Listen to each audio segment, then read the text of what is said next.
Hi friends, இன்றைக்கி நம்ம சேனலில் வந்துட்டு ரொம்ப ஹெல்த்தியான அதே சமயம் ரொம்ப டேஸ்டியான பீட்ரூட் சாம்பார் எப்படி வைக்கலான்னு சொல்லிட்டு பார்க்கலாங்க. இந்த பீட்ரூட் சாம்பார் வந்துட்டு எங்கள் பாப்பாவுக்காக நான் கற்றுக்கிட்டது. எங்கள் மூத்த பாப்பா வந்து பீட்ரூட்டே சாப்பிட மாட்டா. அவளுக்கு எப்படியாவது வந்துட்டு நம்ம மாற்றி கொடுக்கணுமே அப்படிங்கிறதுக்காக நான் இந்த மெத்தடில் நான் வந்து செஞ்சு பார்த்தேன். ரொம்பவே நல்லா இருந்துச்சு. இந்த சாம்பார் வந்து நல்லா சூடான சாதத்தோடு சாப்பிட்றதுக்கு ரொம்பவே நல்லா இருக்குங்க. இப்போ வாங்க அது எப்படி பண்ணலான்னு சொல்லிட்டு பார்க்கலாம். நான் அதுக்கு வேண்டி 3 பீட்ரூட்டை வந்து கட் பண்ணி வச்சுருக்கேன். சின்ன குக்கரில் வந்து 1/2 கப் துவரம்பருப்பு 1/2 கப் பாசிப்பருப்பு வந்து எடுத்து நல்லா அலசிட்டு ஊற வச்சுருக்கேங்க. இன்னொரு சைடில் வந்துட்டு மல்லித்தலை, 2 பச்சை மிளகா, ஒரு அரை சைஸ் பெரிய வெங்காயத்தை வந்து ஸ்லைஸாக கட் பண்ணி வச்சுருக்கேன். ஒரு கொதி கருவேப்பிலை, ஒரு நாட்டு தக்காளி, 4 பல்லு வெள்ளைப்பூடு சேர்த்துருக்கேங்க. 1/2 ஸ்பூன் ஜீரகம், 1/4 ஸ்பூன் வெந்தயம் வந்து எடுத்துருக்கேன்.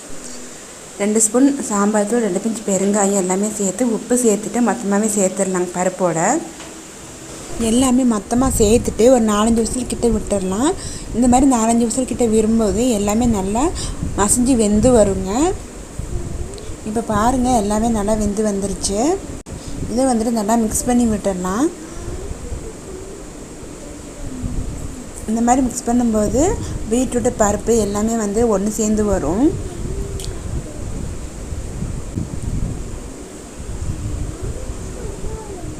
அதுக்கப்புறம் நான் வந்துட்டு ஒரு சின்ன லெமன் சைஸ் புளியை வந்து கரைச்சி புளி தண்ணி எடுத்து வச்சுருந்தேங்க. அதை வந்து நான் இப்போ ஆட் பண்ணிவிட்டு ஒரு 5 நிமிஷம் பக்கம் அடுப்பில் வச்சுட்டு நல்லா கொதிக்க விடுவோம்.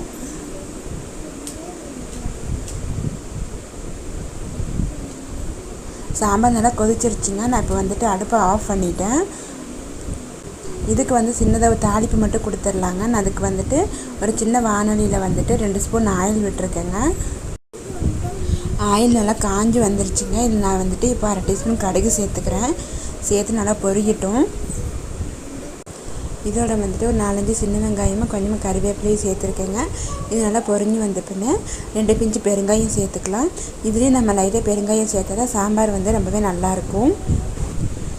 இப்போது நம்ம இதை வந்துட்டு சாம்பாரோட சேர்த்து மிக்ஸ் பண்ணிடலாங்க. மிக்ஸ் பண்ணிவிட்டு ஒரு 5 நிமிஷத்துக்கிட்ட நல்லா மூடி வச்சுருவோம். அப்படின்னா தான் சாம்பார் வந்து நல்லா மணமாக இருக்கும். இந்த சாம்பார் வந்துட்டு நல்லா சூடான சாதத்தோடு ஊற்றி சாப்பிட்றதுக்கு ரொம்பவே நல்லா இருக்குங்க. நீங்களும் இதை வீட்டில் செஞ்சு பாருங்கள். நீங்கள் எல்லாருக்குமே ரொம்ப இஷ்டப்படும். நீங்கள் இன்னும் நம்ம சேனலை வந்து சப்ஸ்கிரைப் பண்ணல அப்படின்னா அடியில் இருக்கிற ரெட் கலர் சப்ஸ்கிரைப் பட்டனை வந்துட்டு ப்ரெஸ் பண்ணி சப்ஸ்கிரைப் பண்ணி வச்சுக்கோங்க. அப்படியே பக்கத்தில் பெல் ஐக்கனை கிளிக் பண்ணி ஆல் ஆப்ஷன் செட் பண்ணிக்கோங்க. அப்போ தான் அடுத்தடுத்து போடுற வீடியோஸோட நோட்டிஃபிகேஷன்ஸ் உங்களுக்கு வரும். Thank you friends.